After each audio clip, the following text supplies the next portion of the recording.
We very well know that Ugandans are business-oriented. The challenge, though, is many fail to access the export market. The story tonight is a young man who has actually ventured into beekeeping and added value onto these products that he's been able to export to Japan and Europe. The context in this story is about the standard, how he's been able to sustain the level of standard to continue delivering to the European and the Japanese market, but also how you can also make it.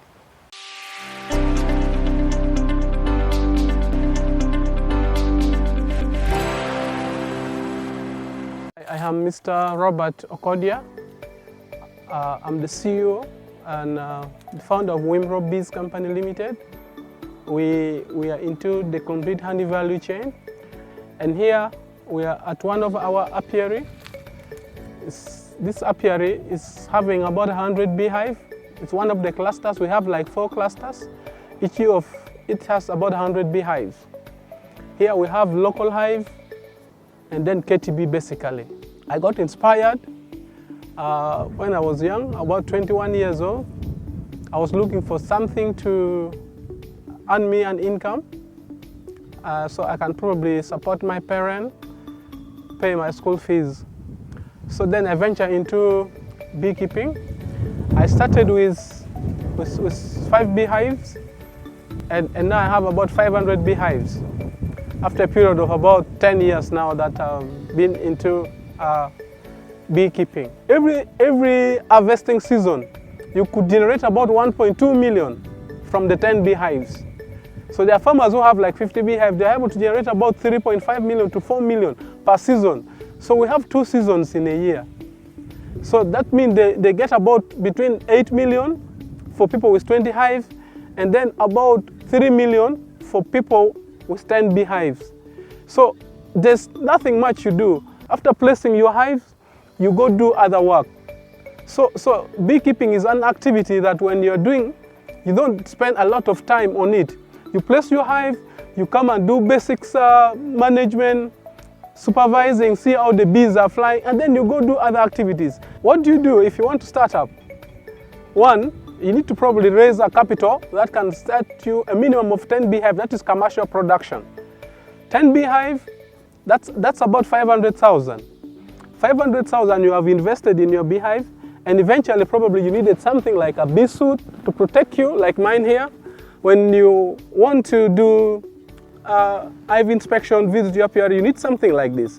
You need a bee suit, and then you need a smoker, you need a gloves, you need a good environment, which is far from a public place, probably about 200 meters away from a public place, like schools, market, main road, busy places actually.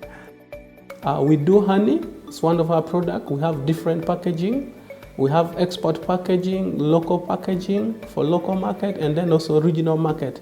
We have regional packaging. We also do beeswax. Beeswax basically do for export to Japan. And then currently we have got 2 new innovations. One of them is we are making bee venom honey. It's one of the best natural immune boosting product.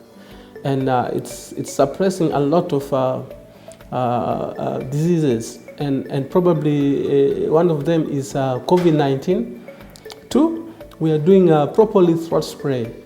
And basically this also supports your immune boosting and then clean your throat, especially people who move out in the fields. What we are now, our niche is beeswax. Beeswax has export market in Japan and we do 100% for export. We normally export on a minimum 5 metric ton of beeswax. That is 5,000 kilograms of beeswax. And probably this year, we want to do about 10,000 kilograms, 10 metric ton of beeswax. One of our uniqueness is quality product. We have promised to give our clients quality honey products.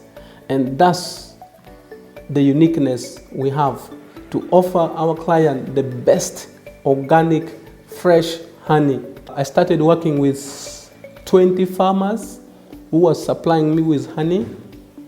And now we have achieved big number, big volume. Now we are working with 10,000 farmers, and the 20 farmers was producing up to about 1,000 kilogram. But now our capacity with the network we have achieved an annual production of 30 metric ton of honey annually. We have the best honey processing machine, I think, in Africa, honey spinner. So we have just started our journey. We have a big vision. What we want to see is we want to impact the life of about 30,000 farmers, maybe in the next 10 years. We want to work with 30,000 farmers. We want to improve their livelihood. We want to change their life. We want them to increase on their household income.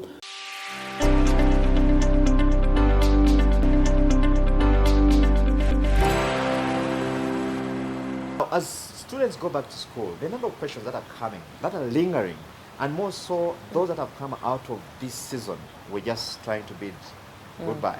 That is the COVID-19 pandemic season. We've seen teachers for the first time, working on sand trucks, others laying bricks, and we've seen many graduates today flocking to some of these labor agencies, trying to get an opportunity to go abroad and work as guards, housemaids, and that kind of thing, despite, of course, the horror stories we're hearing coming out of those places. And the question on the minds of a number of parents, even as they take their children to school, is whether education still delivers value for money at the end of the day.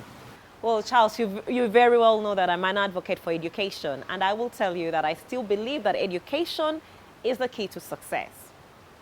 The question, though, is what kind or quality of education are we receiving?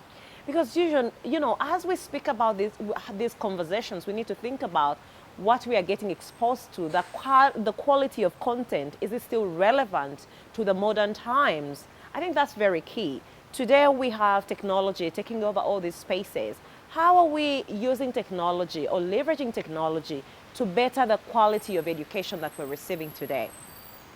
When we look at business owners today, for example, those who did not go to school, they don't need people who have gone to school. You need a lawyer today to speak to you about the law and how you run your business, the ethical perspective of your business. You need an accountant who has definitely gone to school to help you balance your balance sheet. So all those things are very, very important in a way. But going back to what I said earlier, we need our education curriculum to be relevant to the challenges of today, for the good of our children, the future generation, but also for the business community to see value in education.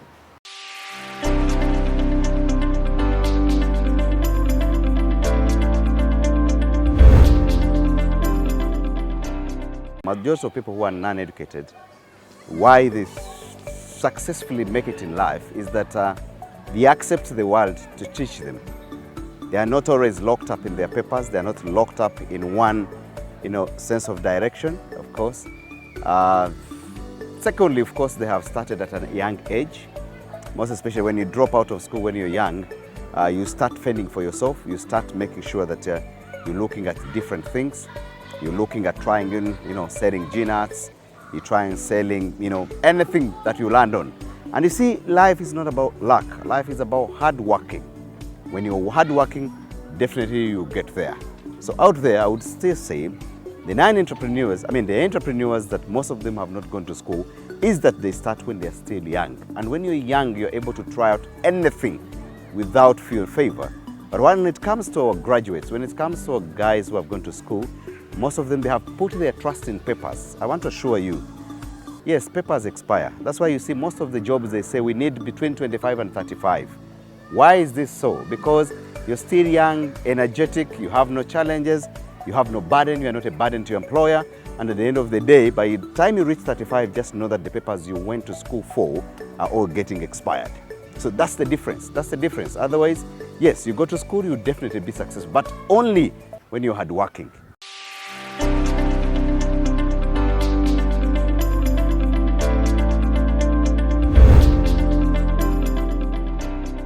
Now, the digital space has changed so many things around us, the way we do business, the way we live, and most importantly, as we talk, the way we learn. We bring you the story of a digital application developer who has come up with the Vacuo Education app that helps learners to actually do better in school, but most importantly, change the way they access knowledge.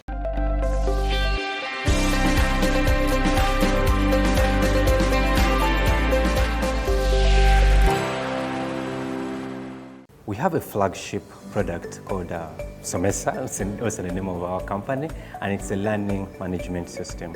And what a learning management system does is it really looks at what happens in a school setting and tries to mimic that in a system perspective. So can teachers be able to log in, create courses, create learning material, assess that what has been learned, track student progress and all that? That's what the system is able to do. Using a system like Somesa, an e-learning LMS system, you're able to provide such a service from within Uganda, based in Makerere, and you're able to reach students in different countries. So it gives you a lot more reach at a very minimal price. So, and you're still being effective as someone who would be within a classroom. Our online presence is on somesa.ug. Just www.somesa.ug will be able to get you our website. And on our website, you'll be able to see some of the different things we do, the different services we have, and some of the courses that are available, but also some of the clients we've been able to work with and the different organizations we've served. And briefly, I might be able to go into sites for some of our clients, but briefly. But right now, I'll be able to show certain features that are currently available within the Somesa system, and I'll be able to log in. So this is the publicly available system. For organizations, we normally provide a custom domain and a custom build, which is customized to the institution's colors. It allows you to do different types of learning. We have instructors who offer self-paced kinds of courses. We have those who do blended kind of courses, and we have those who do real-time courses. This is an example of a self-paced course. You are able to create your account, you log in, and you're able to learn without any instructor help. This is a course for social workers, and you have a dashboard for lessons, exercises, a virtual classroom in case you need to join a real-time webinar, then discussions, and there are no assessments. But really, assessments are like exams at the end of a course. So this is an online course that has different lessons. We have module types of lessons, which lesson is categorized under a module, and you're able to play any different type of media. Okay. So this is Dr. Eddie Warakila from Department of Social Work and Social Administration introducing the course. However, the system allows you it supports multiple files for download, it supports videos, it even supports podcasts if there are any, okay? And this is, as I said, this is a self-paced course, so a learner is able to come and access the reading material and go through each of these by themselves without a teacher. Okay, without a teacher. So this is very good for adult learning and knowledge-based kind of sharing. So you share the material and you are able to even quiz yourself. This I already answered. Every module there is a question such before you proceed to the next module. Now this is a SST for primary 5. Now this is a course that is being taught in class, and learners just go online to just download the files, okay? You just come here, you download the files. In case you don't have internet, your parent is able to download for you these files. So you're able to see lesson 1, lesson 2, lesson 3 without necessarily being on the internet. And once you are done, you can come into the exercise section, okay? There's an exercise. You can then be able to attempt an exercise. And again, within the system. And these are dynamic questions that have been added by your teacher. No, it's Kampala. You can put the menu district in Western Uganda, Mbarara. The following lists are going to be given. I think they were all given capital cities. And then you're able to submit the exercise. So this could be exercise, this could be a coursework, this could be anything really that the administrator wants to set up. It can even give you your score in real time.